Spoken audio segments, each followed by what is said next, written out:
بسم اللہ الرحمن الرحیم۔ تاریخ اسلام میں خیبر کی جنگ 40 روز تک لڑی گئی اور حضرت علی عیش و چشم میں مبتلا تھے، مدینہ میں رہ گئے تھے۔ 39 ڈیز تک یہ وار مسلمان جیت نہیں سکے تو رسول خدا کو کہنا پڑا نازع علی معذور الرجائب، اور جیسے ہی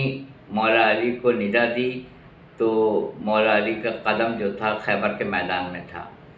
اور مولا نے 2 انگلیوں سے باب خیبر کو اکھاڑ کے پھینک دیا، اور بہت عظیم مسلمانوں کو فتح ملی تھی۔ تو کیا آپ یہ بتا سکتے ہیں کہ قبلہ اول بیت المقدس 12ویں امام مہدی عجل اللہ تعالیٰ فرجہ کے بغیر کیا ہم مسلمان جیت سکتے ہیں؟ یہ جنگ خیبر کی